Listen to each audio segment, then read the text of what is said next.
Shalom, shalom, family. I'm just here to talk about the Arabs real fast. I just want to talk about some haplogroup groups with the Arabs for the sake of understanding. Just going to open up some notes here. This is an early live. We're going to do a later live at 3 p.m. Central Time. So right now is early. It's 11. It's not usually when I go live because the kids are up and stuff. So if you hear them, you'll know why. Let me actually open up some stuff because I think it's a good conversation to talk about these things unbiasedly. I think we should talk about is the Arab going to be predominantly E or J? Because there's a conversation of that, but we're going to find out what exactly that is because we already touched on it. But I'm going to do this for the sake of a summary, as I'm looking to have a holy conversation with individuals that have a strong opinion that J lineage is going to be of close to Abraham. I would like to have a conversation with individuals that believe that the J lineage is close to Abraham. I think it's important. I think it's important we have that conversation. I'm just going to open up a few notes here. We're going to talk about these two. We're going to talk about these notes. Just open up some things. Okay. And I just want to play this a little short thing real fast. Because G is also going to be another line, another lineage. Not going to be natural to that area, but you're just going to see some different merging. Now, this is just for like the what I just showed you earlier. Remember how I showed you with the Mahdia and the pretty much Iran and stuff like that? This is for that. I'm just going to close that.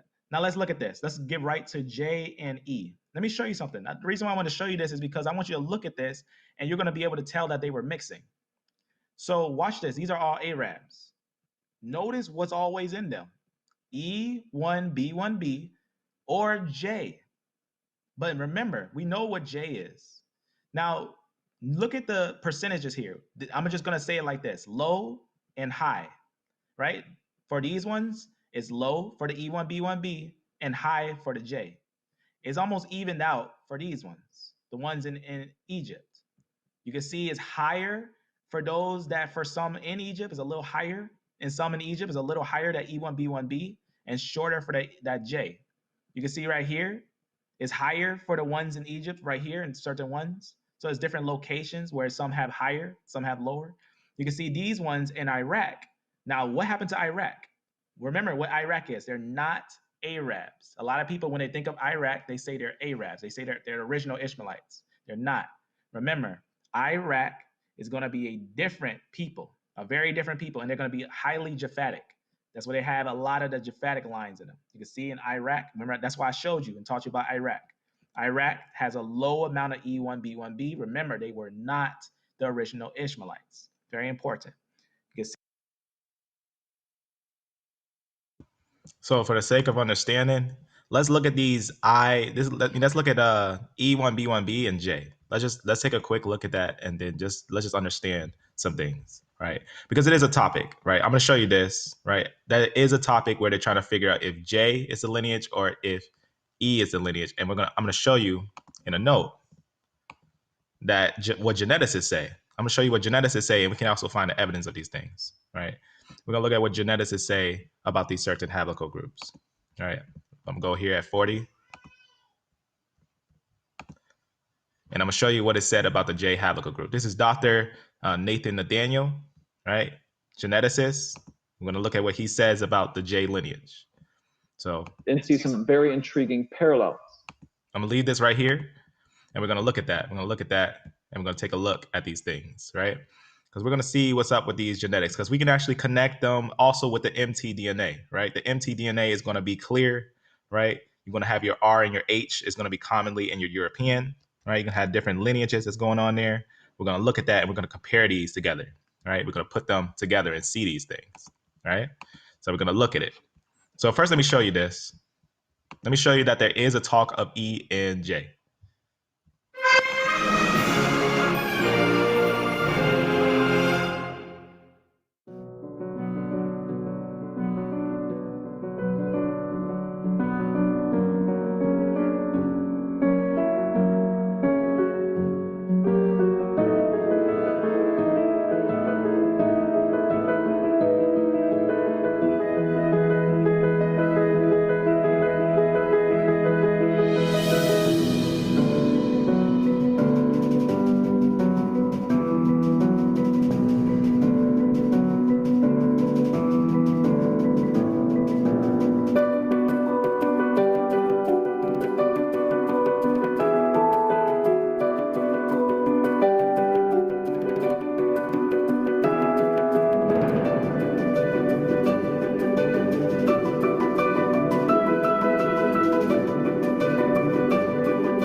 So I'm gonna read some of these things as I go, right? You know, just talking about haplogroups, the Y chromosome, obviously from the male. That's why you want to look at the Y chromosome. So I'm just gonna use some things, looking at some things.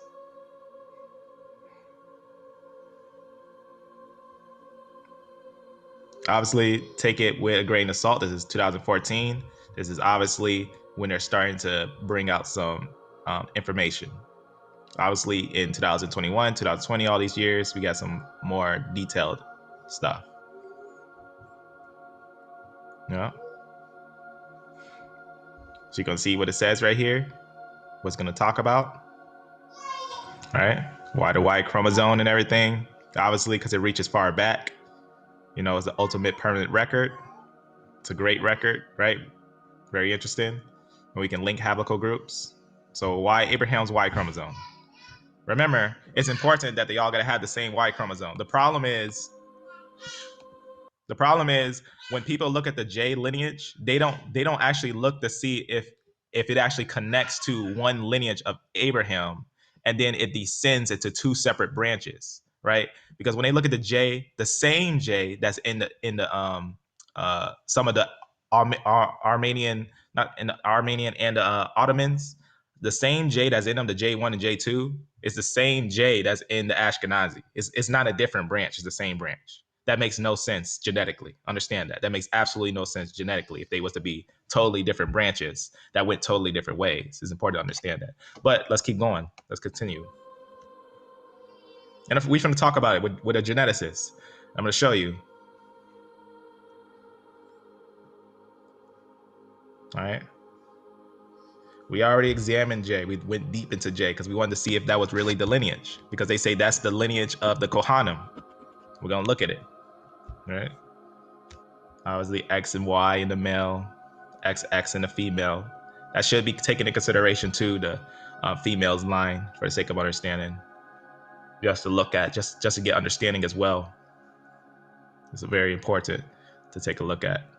XX females, it's just talking about these things. Keep going a little bit.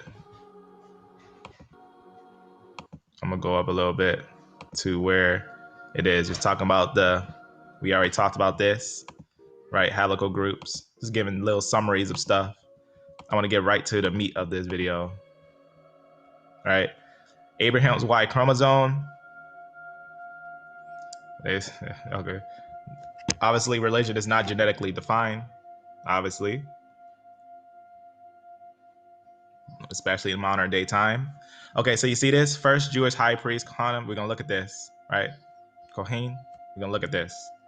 Because we can look up the Kohen, so-called Kohen haplogroup P58, right? Of the J line. And we can look at it and see what that is. All right. Just your high priest line right there. Right. Remember, there was a pure line. Pure. Only a pure line. Right. So they say Muhammad, the descendant from Abraham. This is speculation. It could be, he could be a descendant from Abraham. He could not. We don't have 100% fact on that.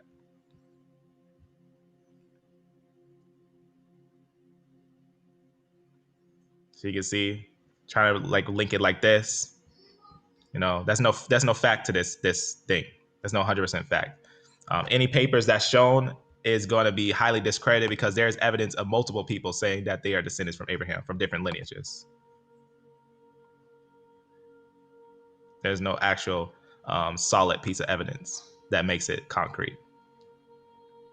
See how it says right there? No surviving male descendants. That's important to remember. Muhammad has no surviving male descendants. None. These are not connected. There's no evidence for his line.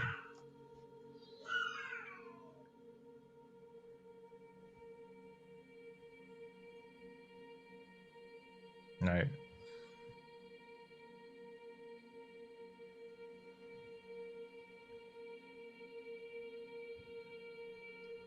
Obviously, you got to understand the historical quotes of these things. There's no solid piece of evidence that connects certain groups together when it comes to Muhammad's family line, even the males. All right. So you can see this little paper right here. I already seen this. It's not much to it.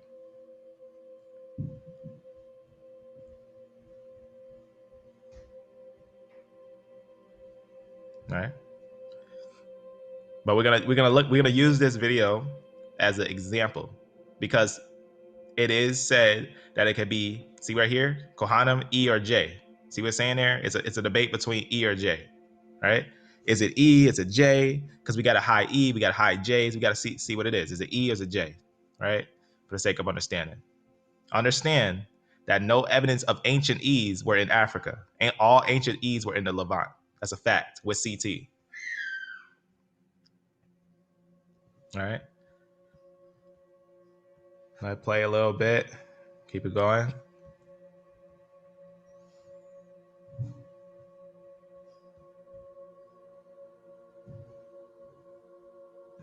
You can see what some things to talk about, whatnot.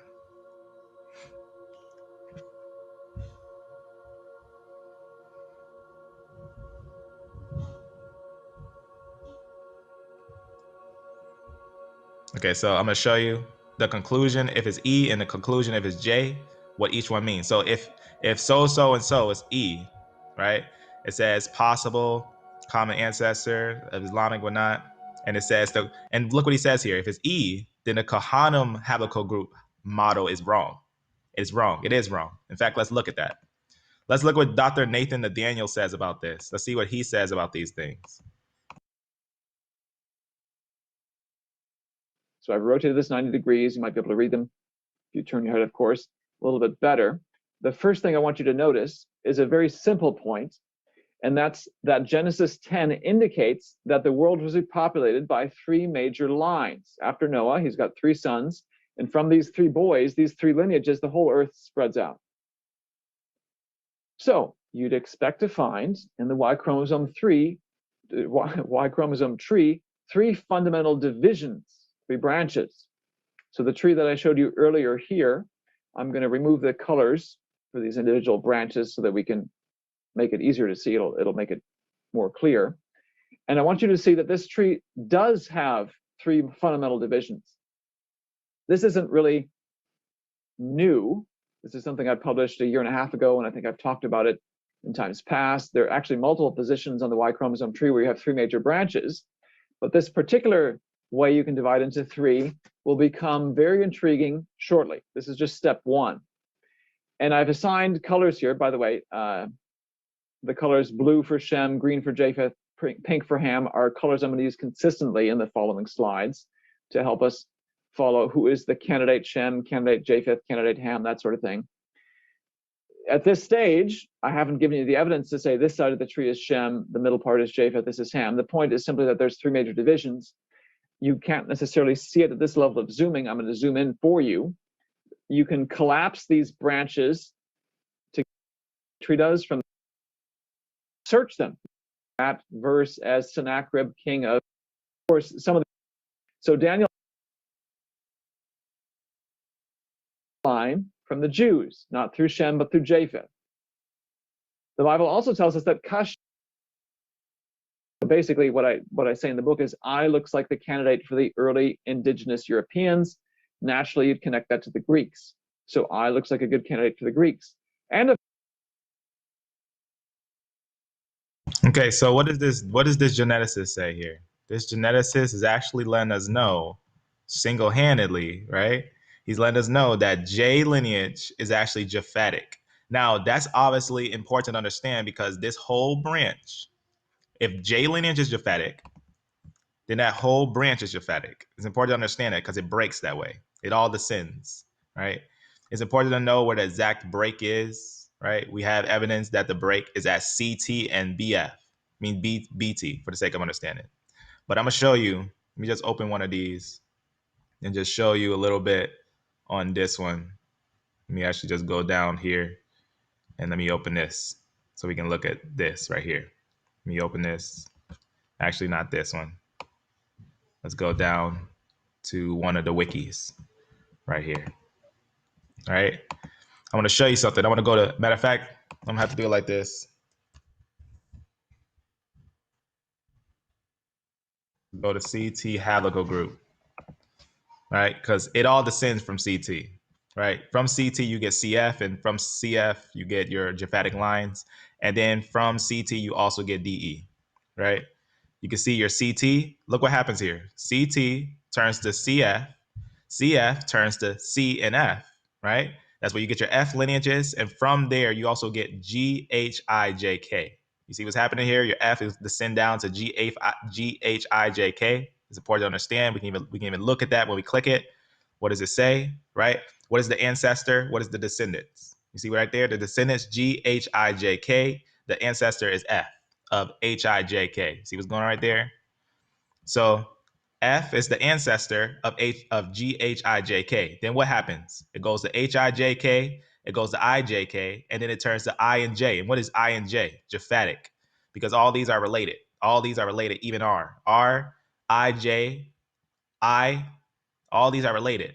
This goes to L, right? L, for the sake of understanding, these are all going to be japhetic lines. Anything under CF is going to be japhetic. It's important to understand that these are actually these are not Israelites. These are not even close to being Arab or being close to Israel, for the sake of understanding. That's important. So if he automatically made that japhetic, guess what? That makes everything else japhetic underneath here, because they're all connected on one branch. Very important to understand it. They all descend from CF. That's a fact. From CT comes CF and all of them. From CT also comes DE. I'll show you even on the family tree DNA, right? Let's take a look at family tree DNA. Take a quick look, right? We can go to family tree DNA and we can open the branches ourselves, right? Let's go to family tree DNA and let's see what's all connected here, right?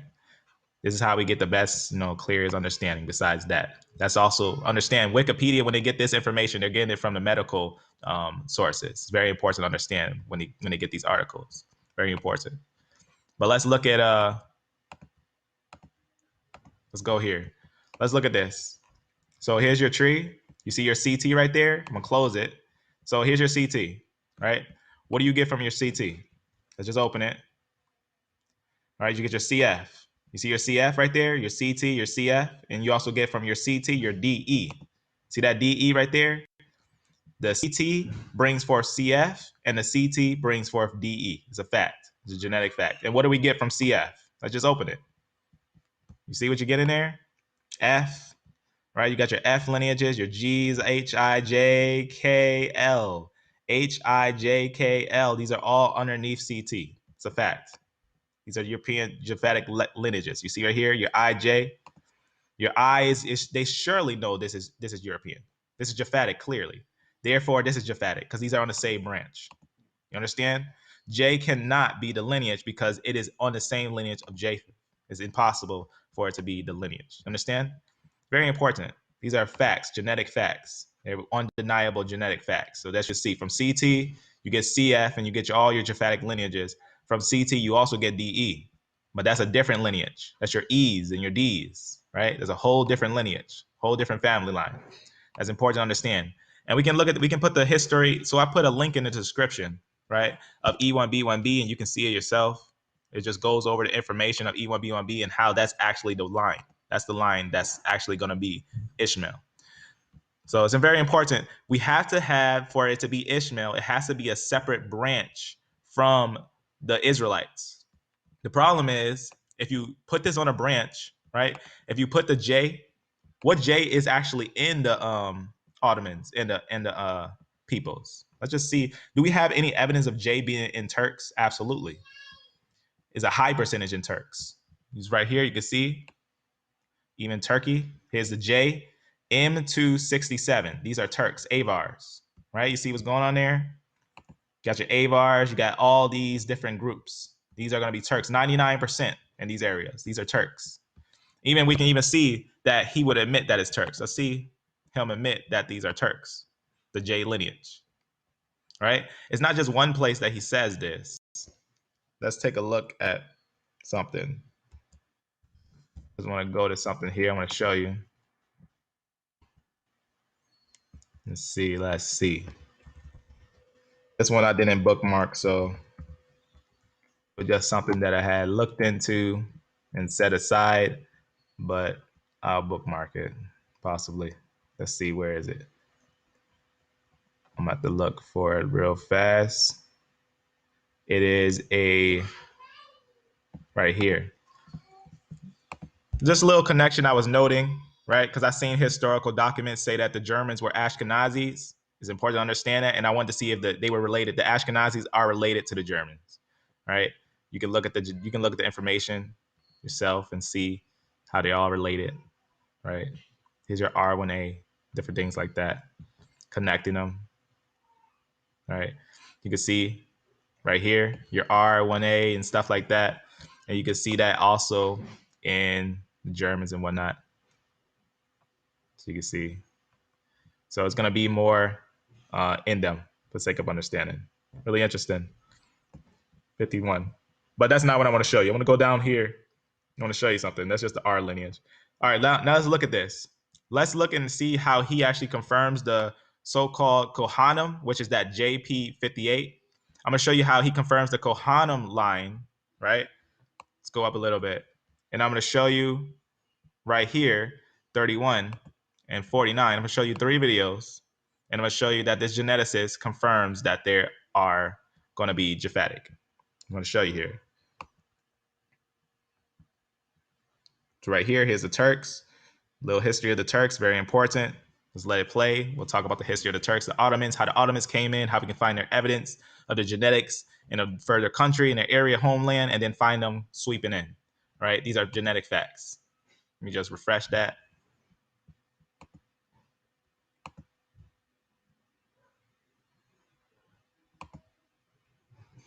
Let me just close a few of these as we don't need a lot of these now. Geographic Turkey expand after the arrival and throw off the Mongol yoke and have this empire that persists in the Middle East up until the modern time.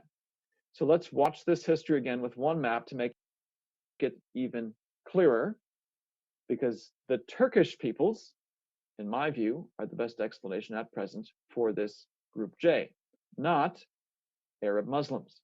So these peoples, even though I think Turkey as Turkish peoples is here, yet history, their origin is not there. It's in Central Asia in the 600s. Turkish people arise in Central Asia in the 600s. Some of these people begin migrating to Europe in the 700s, which is why I think we see some of the echo and the splits between Europeans and Indian peoples at that point in time. There's another split that happens, the Seljuk Turks, which give rise then to the modern Turkish peoples around the thousands. But there's still Turkish peoples left over. The split happens in the thousands, and those who are still left over move down then and are invading, part of the armies that invade India in the 1200s. I mentioned the last episode talking about the Vikings, that there's this general rule of thumb that seems to emerge in the human family tree, that last empire standing wins. Yes, you might invade and take over, but if there's some people group that comes in after you and then wipes you out, they're the group that's going to be dominant today. So, yes, they arrive in Europe in the 700s, but there's many other peoples who arrive after them. So they're a minority of European peoples today. The peoples in India, we saw that the Delhi Sultanate is followed by the Mughal Empire, the Mongols. And so they're not the last empire standing, they're a minority of India today. Even the Seljuk Turks, as they pass through the Middle East, are not the last empire standing. The Mongols march through here, and after the Mongols, are other Iranian peoples who then rise. And so they're not the major grouping in this part of the world today, not even in the Middle East, because the Turkish people here are followed by the Mongol conquest. So the Turks are pushed into modern day geographic Turkey as a result of the Mongol conquest, but then they begin reconquering again and become the last empire standing in other parts of the world. They move into Europe, but eventually pushed back out. They move into parts of North Africa, and perhaps more importantly for our study, they're in the Middle East for several centuries, right up until the modern era, when the modern Muslim countries, Iraq, Saudi Arabia, emerge today. This history of the Turks seems to find a very strong echo in the geographic extent of Group J today. So who are the Jews?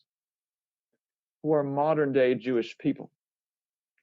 Well, it seems that a section, I should say, a subsection of modern Jews, along with many other Middle Eastern peoples,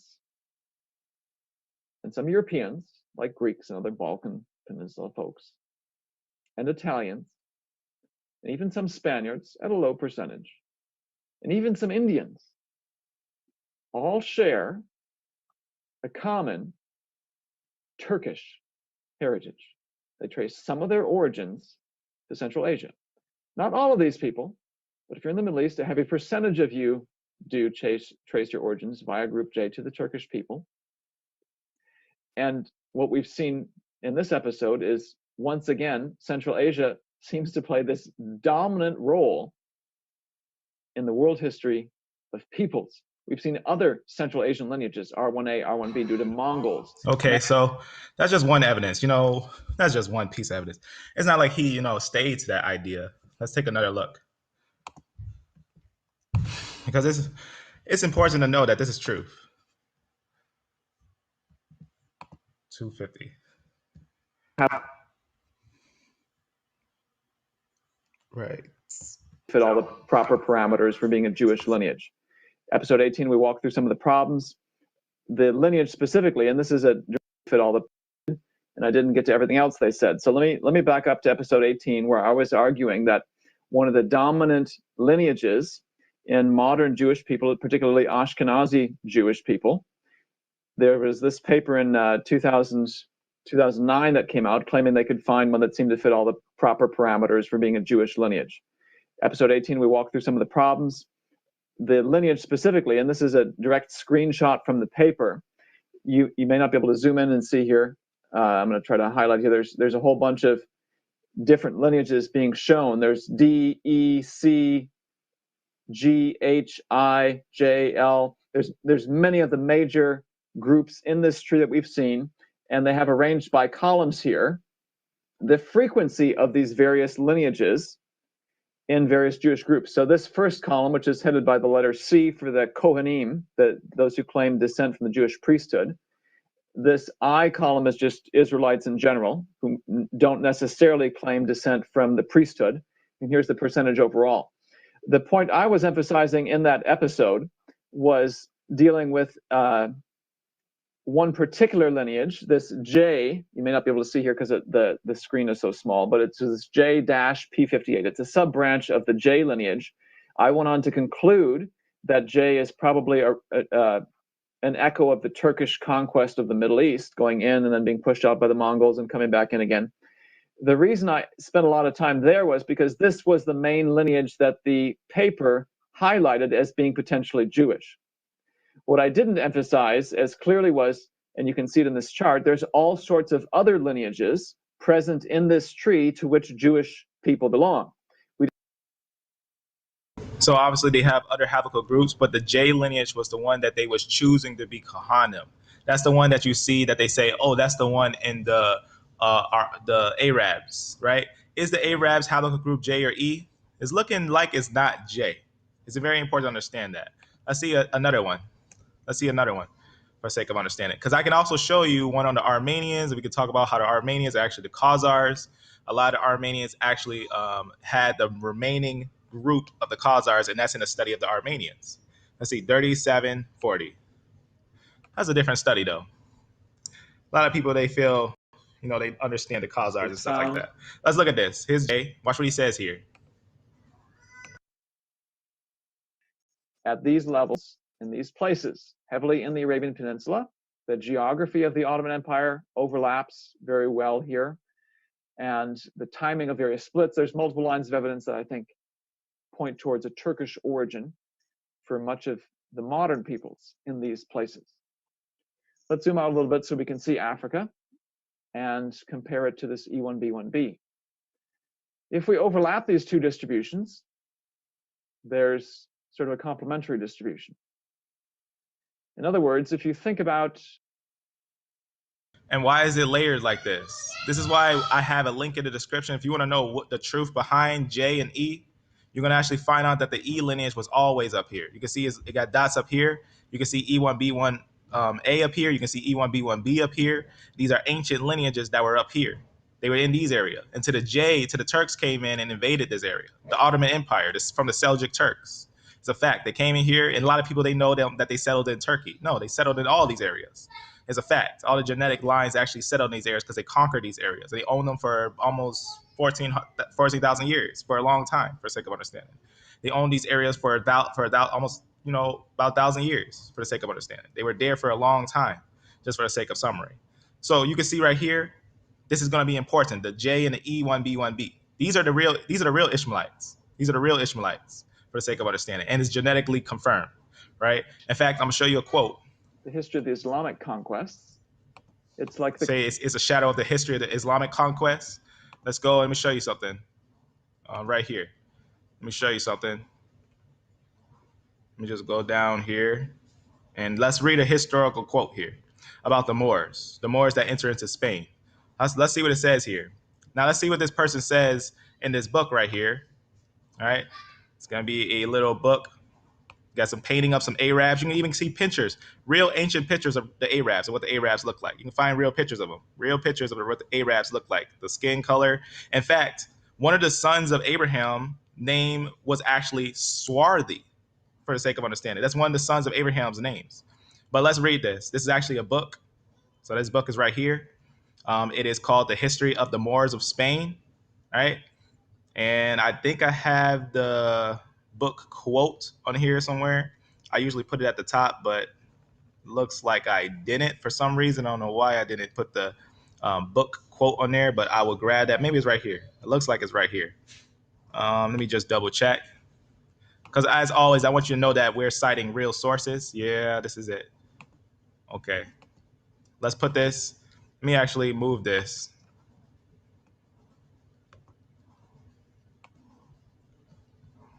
And I'm going to put this underneath here. Right? And remember how I was saying some of the sons of Abraham was called swarthy? What does swarthy mean? Dusky. What does dusky mean? It means black. Right? You can see I'm going down. Let's see. Let me show you that one of those names right here. Qadar. What is his name? Swarthy. Son of Ishmael. Okay, a son of Ishmael called black. Okay, let's go up. Let me show you something. Beloved. You see this right here? We're gonna look at this. This is Flavia Josephus, but let's go. Actually, that's that book, but let's read it right here because this one got the highlights. I'm just read this one. It says this. Melik. I don't know. Every time I try to pronounce these names, Melik, Yefredrik, King of Arabia, right? One of the kings of Arabia, Felix. Now you got to know where the Arabia Felix is, right? Here's the Arabia Felix. We're going to look at these people, the Sabi. We're going to look at these people right here. This is the Arabia Felix, right?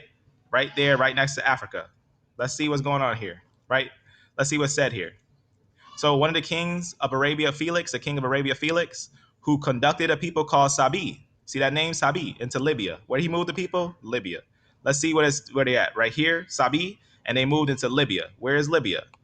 In fact, you got to look at ancient maps to understand this. You can go to the different historians like Herodotus and stuff like that. Look at ancient maps of Libya. Libya was all of this. Everything at the top of here was Libya. Everything under it was Ethiopia. Right? There's your Arabia right there. Let's go down. So that's right there. You can see according to Herodotus, right? This is obviously 400 BC for the sake of understanding. Let's go down a little bit because what you're going to see is that this happened before Flavius Josephus' time because we're going to read what Flavius Josephus says. Sabi into Libya, right? Into Libya and made himself master of that country. And watch what it says here. Establishing his followers there and gave it the name Africa. What does Africa mean? Africa. What does Africa mean? What does that actually mean? Africa, right? We can look at that. In Africa, you can see the Egyptian. Obviously, Ishmael being half Egyptian, right? Africa translates to motherland. We can also look at what it means in Arabic. Freak, right? Which means separate, divide, and conquer. So they came there to separate, divide, and conquer. That's what it came down to. So you can see those pictures, the drawings of them and everything, right? Really interesting. It's a lot of pictures, a lot of paintings that we have of them. A lot of pictures and paintings. But let's take a look. You know, you can see them written in the scriptures, Sabaeans, right? You can see the Sabaeans, they're mentioned in the scriptures. You know, that's one of those things we see for sake of understanding. But let's look what Flavius Josephus says. Let's see what Flavius Josephus, the first century historian, says about the sons of Abraham, right? See, Mary Keturah, and then he ended up going to some place you can see right here. Let's go down. Abraham conceived to settle them in colonies. He moved his sons, right? All these ones. And then he says right here, and they took possession right here. I don't know. He says I'm not gonna try to pronounce that. It says the country of Arabia the Happy. You see what it's saying there? They took a possession of, pretty much for the sake of understanding, Arabia the Happy. This area in Arabia the Happy, right? Arabia. Obviously, Abraham's sons were in Arabia. Okay, but what happened to them? Where a lot of them actually settle at? Not just in Arabia. It says, because remember, they were half Egyptian. You think they're not going to be in Africa? It is told about that this Orphrene, that he made war against Libya and took it. This is Flavius Josephus, the first century historian, who's a Judean before the temple fell. Right? He's writing this after the temple fell, for the sake of understanding. He's a Levite and a confirmed prophet historically. It says he says that he made war against Libya and took it, right? And that his grandchildren, when they inhabited it, called it from his name Africa. So he just said that some sons of Abraham was in Africa. Okay, so that means that we got to consider that some were actually in Africa. Let's continue. So what about this J lineage? So we see this E down here, right? We can connect this to different lineages and understand that this E line is actually going to be the real Arabians. It's important to understand E1B1B, not E1B1A, but E1B1B. It's very important to understand. Now let's look at this J. Let's hear what he's saying here. The combination of J and E1B1B fits the distribution. You have to remember that it after places. Let's zoom out a little bit so we can see Africa and compare it to this E1B1B. If we overlap these two distributions, there's sort of a complementary distribution. In other words, if you think about the history of the Islamic conquests, it's like the combination of J and E1B1B fits the distribution. You have to remember that after Muhammad comes the Turkish peoples, and it makes sense. There's an intriguing geographic correlation that I want to explore further. Who are these E1B1B peoples? So let's go back to the tree. So our focus is trying to figure out if J is actually going to be Arab. No, it's absolutely not. We're looking and we're actually examining. There's no evidence for J, which came from the Turks, which has evidence of the areas of the Seljuk Turks. Right? Let's look at this one, 2718. This lineage is of the Turks. Let's see this last one. It has a Mongol origin. J even has some echoes in Europe, as does E1B1.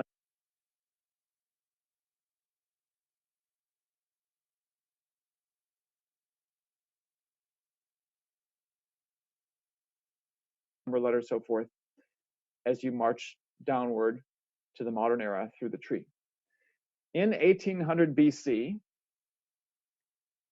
the major European lineage, I should say the major, what I've called the indigenous European lineage, group I, and the major Turkish lineage, group J, are one.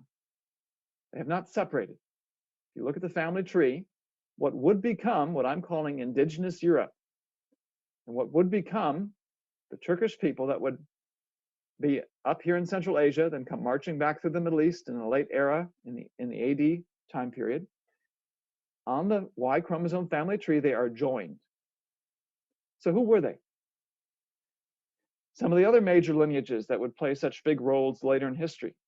Q, which would come to dominate the Americas. R1B, which would eventually become the dominant lineage in So Western you're seeing Europe. it. You're honestly seeing it, and we examined it ourselves. We look at to see if we can find a bunch of different Turks with this haplogroup, right? We looked at the Star of David. They even show that they even had the Star of David. A lot of Turks had the Star of David. That's why we did that video on the Star of David. But you can actually examine this. We can look at the lineage, right? Who's the Avars? We know the Avars are Turks. There's no doubt about it. The Avars are complete Turks. And a lot of these lines are Turks. And we can look at this. I want to show you something. If you compare this with the mixture, because remember, these are groups. These are all mixing. You're not going to only have one group. You're not just going to have J. But they chose J as being the line of Aaron. It's not. It's absolutely not. And that just completely gave it all away. Right? We can look at this. Let's compare it to the actual Turks and see if they have the same haplogroup bunches. They have the same haplogroup bunches, and they do. They absolutely do.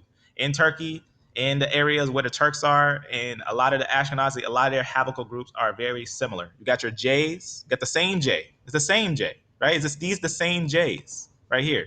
These J's right here, we find those in the Turks. We find those in the Ashkenaz. We find those all in these different groups. You can see, got your different ones, you know, you got these different groups that's all in these different groups, right? It's very important to understand, right? They're going to be your same. Iran Turks, right? You got your J2 and the Turks. These are going to be where your Turks are going to be, a lot of Turks. You get your Turkish, right? You see your J2 right there, your J1. You can see what's going on there. It's obvious. You know, you can look at this thing and you can tell that it's obvious. It doesn't take a rocket science to understand genetics. It really doesn't. It just doesn't. You know, you can just look at the information once you understand the A, E, and all that stuff, B, all those letters and whatnot. Right? We understand what the J is, and we can find out whose people is who, and we can find the history. We can follow it throughout all the time. The problem is a lot of people when they see J and J, they think that they're all related. But put it on the chart. See if you can get a separation from Abraham, and that's like for the sake of understanding. The problem is that is you're saying someone's saying that where is Abraham? Is this Abraham? Is Abraham going to be up here? That's ridiculous. It's important to understand that makes H related to them. So is Abraham right here? Is IJ Abraham and bringing forth the clear I lineage, which is clearly European? Is that what we're looking? Is that what we're trying to work with? Where's the split? Where's the split? Where would you put Abraham? Understand, listen to me when I'm saying this. Where I want an honest opinion. I want someone who really believes that the J lineage is Abraham, and I want you to show me where is Abraham here? Where is Abraham? Where would you put Abraham? Because if you make him J, the problem is that J is this is actually a lot of these are modern, right? You got to have an ancient branch. You need an ancient branch for Abraham to be Abraham, right? Because you got Abraham, Isaac, Jacob, the 12. These are all branches from branches. They're going to be branches, but they're going to be ancient branches. The J lineage, right, is very important. It's connected with the I lineage, right? And you can look it up yourself. You can look up the I Haplogroup group. It's without a doubt that that's European, right? All love for the sake of understanding. But we gotta be honest. You gotta go to the Y chromosome, Y DNA, right there. That's uh, not really what I want. Let's go over here. I'm looking for a wiki. Let's see, right here, right? You can look at it. You can, you know, that's why he said that because you know you can see it. It says right here, subclades I1 and I2 can be found in most present-day European populations. Okay, amen. Because it comes from IJK, right? And that's going to be all together. They're going to be all together. It's a Japhetic line. That's a fact. It's a European lineage. That means I and J is the same. It's a subgroup of I and J. So if I and J is connected, right, you're going to get without a doubt, 100%. You're going to get without a doubt a lot of your Turkish lines. It's important to understand from your J. That's important.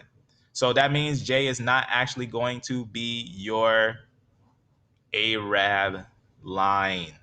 One, it cannot be your Arab line because they're too closely related. They're way too closely related. And for the sake of understanding, the way that they're related has to be understood in the sense of the way they're related, right? They're actually on the same line. They're not just different. They're not different branches. They're on the same line. That would basically mean they're actually going to be more closely related than Ishmael and Isaac, for the sake of understanding. Remember, Ishmael and Isaac had their own family lines in different directions, right? They had two different children, right? You got to find two different. The main thing you also got to find in Ishmael and uh, Israel. Few people know this. Who did Ishmael marry? What did the scripture say that Ishmael married? Right? You can find it yourself. Type it down.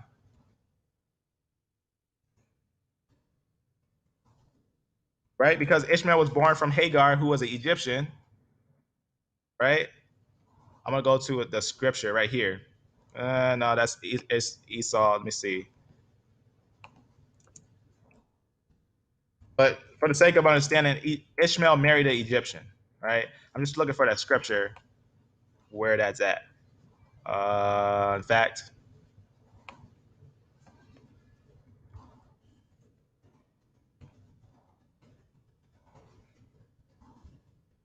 I just go to my phone and type it down and find it. Birth Ishmael, but you can find it yourself. You know, you can look. I forget exactly what scripture it is from Sunat wife. For the sake of understanding, I'm just trying to find the exact scripture where it quotes that. I'm just going trying to find that exact scripture. And while he was dwelling, his mother got him. There it is. Genesis 21:21. That'll be easy to remember. You see what it's saying right here? Who did Ishmael marry? And do we see any remember this is from Ham. Do we see any Hamite mtDNA in the so-called this group? Let's look at the mtDNA. Let's take a look. Do we have any Hamite lines? Is that what we find? No, we absolutely don't find any Hamite lines. We find European lines. You see right here. I've seen someone try to say, "Oh, these are natural. These right here, these are actually original Arabs because they always been there, indigenous, and pretty much to the land." For the sake of understanding, what's the problem with that? Okay, let's look at the female line. Do we have any lineages of the L's? Why do we need the L? Because you need that for Ishmael. You need that for Ishmael. You can't just take one piece of the M. This is where the MT comes in handy. Because the scripture says, word for word, that right here, it says, and he dwelt in the wilderness of Paran, and his mother took him a wife out of the land of Egypt.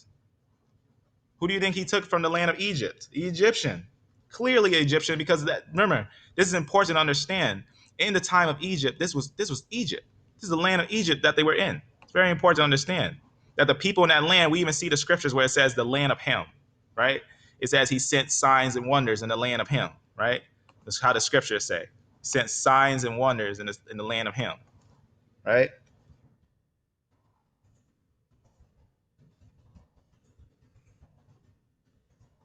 Now, it's one thing. There is some ideas that the leaders could have been a different line, but they're actually leaders over these people. For the sake of understanding, so the major groups, right? You can see that's that one. This is one I want to go to right here. Look what he says. Look what the Lord says about this, about where Israel was. It says, they showed his signs among them and wonders in the land of Ham. In the land of Ham. So he said, this is the land of Ham. And that's where the woman went and got the Egyptian for Ishmael. That's very important to understand. He went to get an Egyptian for Ishmael. Not only that, but we actually can connect the J lineage to I. It's a fact. It's not nothing to argue about. It's a fact. You got to connect the I to the J. There's no doubt about that. And I is clearly going to be one lineage, and J is going to be another. And these are connected. Originally, they started as one, as a fact. So you have to make I and J Abraham. Can't. Absolutely not. It doesn't even work out. It doesn't even go back that far, for the sake of understanding. It's very important to understand that. It does not go back that far. It's important to understand that I and J is very, got to take it into understanding when you look at these things, right? You can just look at the J, right? Just breaking these things down and everything, you know, and you can go about it yourself and understand who is who and what's going on here for sake of understanding. And you can get an understanding of who is who. That's why I wanted to go about this so that you can see it fairly, unbiasedly with the historic information, right? You can go about these things and whatnot. And you can see who's and where. But you got to know the history of the Ottomans. You got to know the history, who the Ottomans are, who's the Seljuk Turks, how did they come in, how did they settle in that area, who did Ishmael marry, right? And how these things are connected, right? That's why I showed you on the tree, right? These are connected. Where are you going to put Abraham? Where is Abraham? You can't make him a J. These are modern. All these are modern. All these are sooner lines, right? You got to make them one of these ones, one of the older ancient ones. You have to. It's a fact. You have to make them older. So you can't go about it any other way. It's a fact. Now you see how they're all connected though in one branch, right? They're all connected here, but these ones aren't, right? The E is a separate lineage. It's important to understand, and we can actually have a perfect split in understanding in harmony with E1B1B and E1B1A. It's a fact. So I just want you to see that the historical information with the genetic information is extremely confirmed, and that's why I put the link in the description to show you that the E lineages. Right? Let's just look at some ideas. Do we have any pictures of Moors. Do we have pictures? Because remember what it says right here. I don't know if I read this. Let me go up a little bit. Right, I just read a little bit about the right there. Look what it says when I said, remember they moved the people, the Sabaeans, into Libya. Right, we just looked at that. Right there, the Sabi people, they moved them from the Arabic Felix. They moved them from here to Libya, right, and named it Africa. That's where Africa came from. They named it Africa. That's why you see in Rome they call this little upper area Africa. Only the upper area. They don't call the whole thing Africa. They call the upper area Africa, right? You can see evidence of that in different maps and different historical studies. So that's why this is here. Maybe we'll go into this again. Obviously, this note grew. You can see right here, Africa, right? This whole thing wasn't Africa. This was Africa. The top area was Africa, because remember who was moved up there? Africa. See what's going on right there? Africa. Let's go up a little bit. I'm going to go up and let's look at what it says about the Moors, right? What does it say about the Moors for the sake of understanding? It says right here, let's go up. There's obviously people stop believing that a lot of the dark-skinned people can be the chosen people because of their own selfish desire, of their own eyes, of what they want the race to look like. It is from these Sabaeans, or Sabi, that the principal Moorish tribes pretend to trace their descent. He says they pretend to, but is there evidence? Absolutely. The basically the name Moors is also supposed in some degree to confirm the impression that they originally came from Asia. That they came originally from Asia. The Moors originally came from Asia. And we can find a genetic also in where the Natufian DNA is, right? You can look it up yourself, the Natufian DNA, evidence of Israel in the land of Israel, right? Evidence of E up there. It says, but without enlarging upon these ancient statements, because Flavius Josephus says them, that's why he says ancient statements.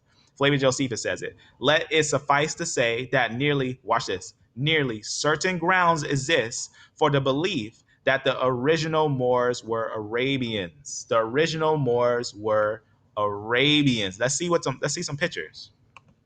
Let's take a look at some dive of some pictures, right? So you can see right here, so that page, right? This is an Arab in 1863. That's an Arab right there, right? The Moors. What are they called? Swarthy, right? One of the sons of Ishmael is called, his whole name is Swarthy. Look at this one. You can see right here, 1045 right here. Very interesting. Let's go down a little bit.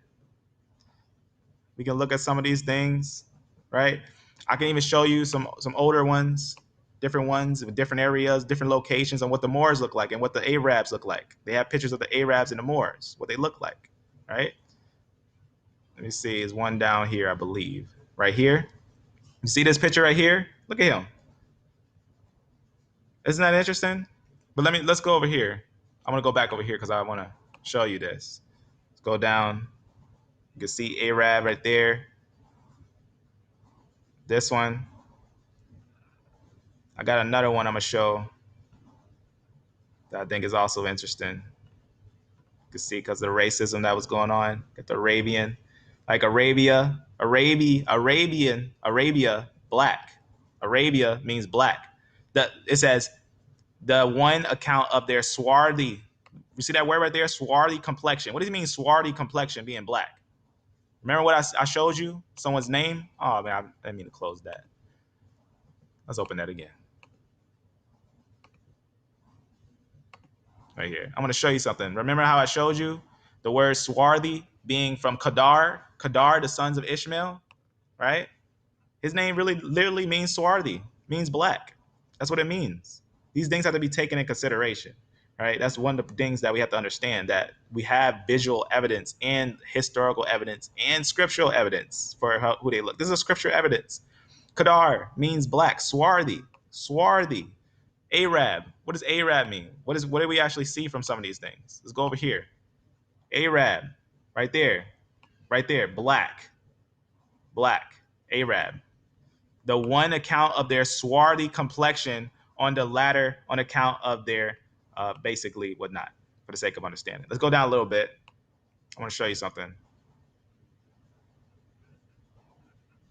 I'm going to go down.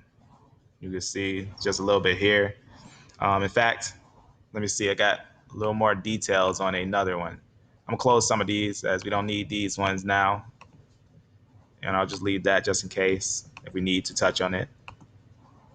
I'll close this as we don't need that now, right? Swarthy, black. Some of the sons of Ishmael called black. What do you think they look like? They were pale skin. No, they were not pale skin. It's important to understand. It's not a complex thing of naming back then. They named things with a meaning. There was a meaning to names, right? Sometimes there were meanings to names. But let me show you something. Let me see, right? I want to see if I find this. I got some more pictures somewhere. Let me see. I want to show you if I can find them. Some really interesting stuff. I don't know if this, well, this is just Africa and stuff. Just talks about Africa. Close that. Not what I want to show you. Let's see. Let's see.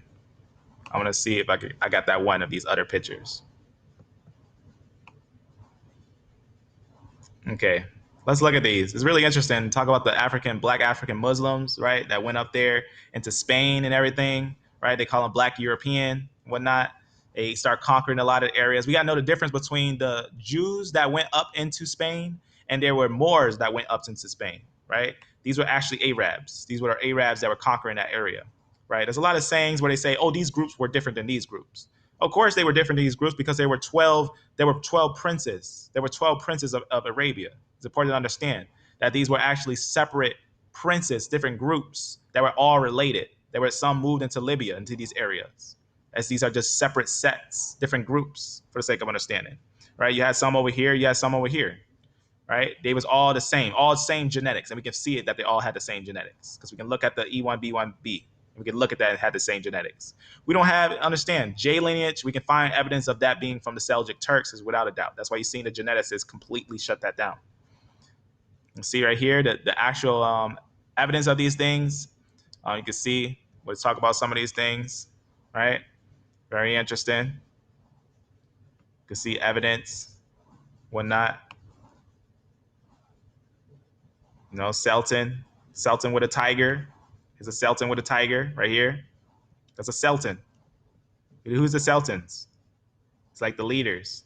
1800s, 1900s, right? 10th century Moorish king. You see what's going on there? We can find evidence of the Arabs. We know what the Arabs look like. Portrait of an Arab. 1700s, 1800s. Well, 1900s, right? You can see this evidence and whatnot. Moors in places. These are Moors, right?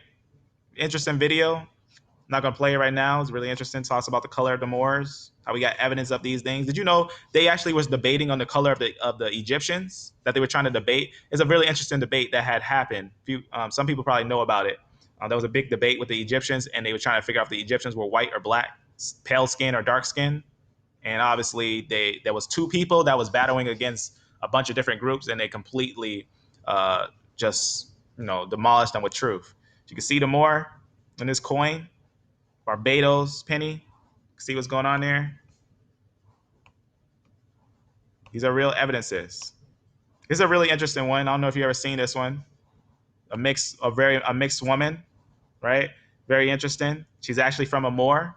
That's really interesting. And she's actually going to be from a Moorish woman, but from a white man, for the sake of understanding.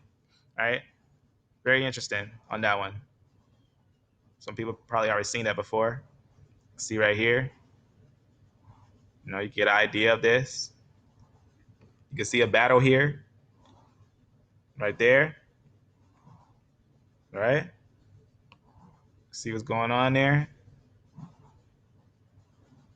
Very interesting. All right. It's just some visual evidences. Moors in Spain, obviously, that's a Jew right there who had to wear the new Christians had to wear the cross. All right, 1500s or 1570 for the sake of understanding. You can see this one right here from some of them that went to Japan, right? Hence the Moors, right? They moved, they went. You can see the color of them. They're not, and look at them. They're not basic people. They're moving around like they got control of what they're doing. They know what they talk about. They're ready to sell. Look at them. And this art. This is a style of art called NAN. I forget how you say it.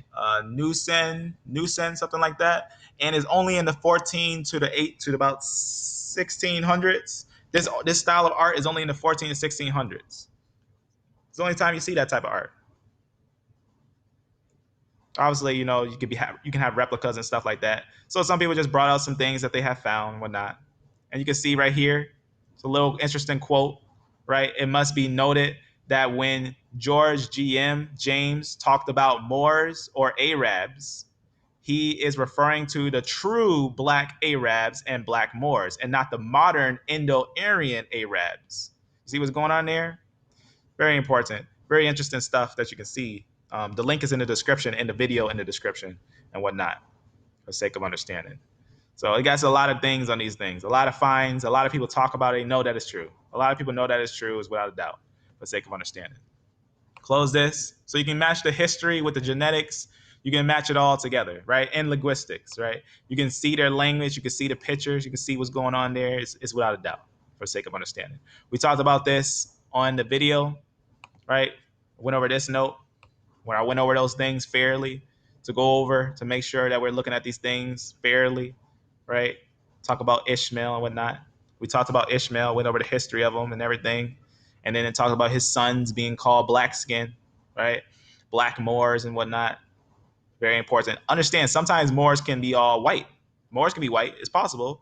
It's very possible for a Moor to mix in with a European woman and have a white Moor. It's not unheard of. It's very important to understand. These were actually desired people, believe it or not. In this time, these dark-skinned people were desired people, for the sake of understanding. They came up. They had some strong empires. They had some strong empires, and in fact, a lot of the Turks mixed with them. A lot of them, a lot of Turks, and that's why you see a lot of E. Look and look up E1B1B. You'll find it in a lot of people. A lot of people E1B1B. Find it in up in these areas. You find in those areas because those were the Moors were moving. The Moors were coming through here, and they were highly desired. Go down a little bit. So you can see right here, little Arabia, right? This was actually the Middle East. Did you know this was the Middle East? This is actually considered the Middle East. This was the area where the Moors ruled.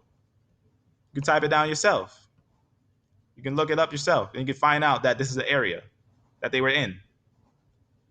You see what's going on there? Good, bad, and ugly of the history of the evolution of the Middle East, right? You can look it up. You can see the evidence. It's without a doubt. This was the Middle East right here. Sudan. Why do you think it's called Sudan? What do you think that accidentally was called Sudan? Libya. Then they moved the people into Libya, Morocco, all these areas. It's very important to understand, right? Somalia. These are going to be the areas of the Middle East. But notice it was constantly, in the time that we're in, it's shrink and shrink and shrink. And I think this is not the Middle East. It's only up here. This is the Middle East. But all this was actually counted as the Middle East. This little area too. Even the upper of Africa. That was where the Moors were. Right? Very interesting to see those things. You can see more information on those things and whatnot. It gets really deep on it. What's this? War of the Jews. Jews, this and that. I don't even know what this is. I don't know why I put this out here without any source. War of the Jews. This is obviously Flavius Josephus' writings. It just talks about some things, right? It just talks about some of the Syrians, right? The Syrians, if you know, some of the sons of Abraham also settled in Syria, and it just talks about how their skin color was black, right? For his color was black, and his flesh was lean and whatnot, and all that stuff. Go down a little bit. I want to show you something, right? We already talked about the J's and the E's. Sometimes you see the J and the E between the Arabs in the area. So those are the common ones we see, right? In Egypt and different areas like that, high E1B1B, right? That's just common to see in those areas. Go down a little bit, right? High E1B1B in these areas, in your Arab areas, high E1B1B. Arabs, high E1B1B, right? Obviously, you got to know the history. How did they get down there? How were they forced down? Because they lost. I'll show you a quick video. Let me see if I can find it. I'll show you a quick video. I showed before.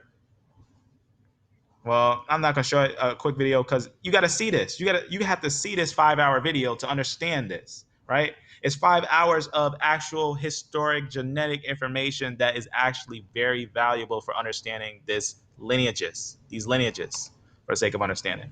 So we already examined a lot of these lines, and we know that J is going to be Japhetic, is without a doubt. So I just wanted to show that for the sake of understanding, because we just had a brother was very curious. I've been wanting to have a conversation on someone with Jay for a long time. That's why I'm putting this out there. I want someone to have a holy conversation on this haplogroup J, because I can, without a doubt, 100% with genetic support, we can show that J is actually connected. And you also got to understand this R lineage from when we think about this RM198.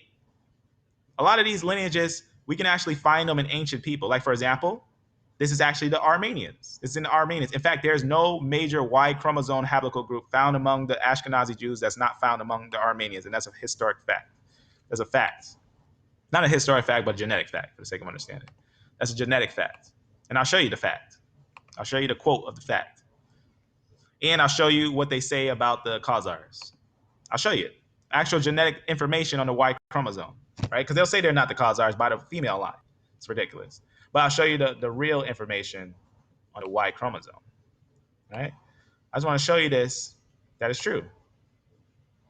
Because if it pointed the other way, I'll surely be for it. Understand that. If J was actually pointed to the line of J being Israel, believe me, this is actually one of my goals. I was trying to find out if it was, because I actually have an Ashkenazi friend, associate, for the sake of understanding. I don't know how well that's going, for the sake of understanding, because he don't want to hear about the Lord. But I had an Ashkenazi friend, an Ashkenazi associate named Shalom, and I went to do some research and find out if what he was saying was true. But it was pointing away. I was finding constant geneticists saying, no, not so, no, not so, no, not so. Many geneticists, because it's one thing to get it from the news, right? It's one thing to get it from media. Media is going to say whatever they want with no facts, absolutely no facts. But geneticists, they're going to bring forth the facts. But let me show you something, what it says about the Armenians, right? I think it's really interesting to see some of these things. Let me see if I can find it. I just want to show you something, right? I'm going to go down to something. Because a lot of people were trying to discredit this person who wrote the 13 tribes, but they didn't look at his credentials. This person was actually a Tel Aviv historian. He was a historian at Tel Aviv. It says, although, I'm going to go down a little bit right here. This is the one I want to look at. Watch what it says right here. Watch what it says on this thing. Just go down just a little bit. It says, in fact, there is no major Y. Watch this. There is no major Y chromosome haplogroups found among Ashkenazi Jews that are not also found among Armenians and vice versa, which would indicate the source population for these groups, while diverse to begin with, were in geographic proximity. You see what's going on there? Now, let's actually see who is the Armenians. And do you know what they write about the Armenians in the Jewish library? You should look it up. Just go one day, just look in the Jewish library and look and see what they say about the Armenians. And they have the same haplogroups. They have the same haplogroups, it's without a doubt. But look what they say about the Armenians. Armenia has been connected with biblical Ashkenaz. The Armenians are termed the Ashkenazi nation in their literature. In their literature, they're called the Ashkenazi nation, right? And it's also talk about they're connected with Khazaria.